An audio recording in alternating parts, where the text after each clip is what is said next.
ਬਾਬਾ ਜੀ ਸਵਾਲ ਤਾਂ ਬੜਾ ਮੰਦਾ ਜਿਹਾ ਹੈ। ਕੋਈ ਨਹੀਂ, ਠੀਕ ਹੈ, ਪਹਿਲਾਂ ਤੁਹਾਡੀ ਇਜਾਜ਼ਤ ਨਾਲ ਪੁੱਛਾਂਗਾ। ਜਾ ਪੁੱਛੋ। ਠੀਕ ਹੈ, ਅੱਜ ਕੱਲ ਦੋਸਤੀ ਜਿਹੜੀ ਹੈ ਉਹ ਕਹਿੰਦੇ ਨੇ ਉਹਦੀ ਹੈ ਯਾਰ ਜਿਹਦਾ ਭਰਾ ਸੋਹਣਾ।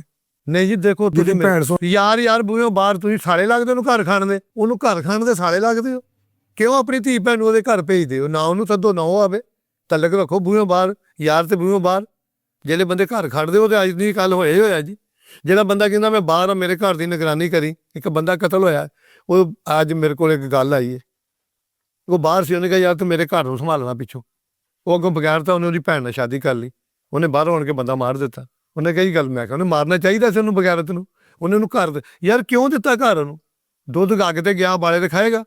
ਨਹੀਂ ਨਹੀਂ ਨਹੀਂ ਨਹੀਂ ਨਹੀਂ ਭਾਜੀ, ਮੇਰੀ ਭਾਵੇਂ ਉਮਰ ਵੇਖੋ ਨਾ, ਮੈਂ ਸਿਆਣਾ ਵਾਂ, ਬਜ਼ੁਰਗਾਂ 'ਚ ਆਉਣਾ। ਮੇਰੀ ਮੰਜੀ ਵੀ ਕਿਉਂ ਤੁਸੀਂ ਕਮਰੇ ਡਾਉਣੀ ਆ ਜਿੱਥੇ ਤੁਸੀਂ ਨਹੀਂ ਹੈਗੇ? ਕਿਉਂ ਮੈਂ ਤੇਰੀਆਂ ਧੀਆਂ ਭੈਣਾਂ ਮੰਜੀ ਡਾਵਾਂ ਬਈ? ਯਾਰ ਮੈਂ ਇਨਸਾਨ ਆ, ਮੈਂ ਕਦੇ ਵੀ ਉਖੜ ਸਕਦਾ ਬੰਦਾ ਨਾ। ਮੇਰੀ ਇਸ ਲਈ ਇਹ ਗੱਲ ਕਹਿੰਦੀ ਹੈ ਕਿ ਭਾਵੇਂ ਮੇਰੀ 60 ਸਾਲ 55 ਸਾਲ ਉਮਰ ਹੈ, ਅਗਰ ਮੇਰੀ ਮੰਜੀ ਤੂੰ ਆਪਣੇ ਘਰ ਡਾ ਨਾ, ਤੇਰੀ ਮੰਜੀ ਮੇਰੇ ਕੋਲ ਹੋਵੇ। ਨਹੀਂ ਨਹੀਂ, ਸ਼ੈਤਾਨ ਕਿਸੇ ਵੇਲੇ ਬੰਦੇ ਦੇ ਹਾਵੀ ਹੋ ਸਕਦਾ।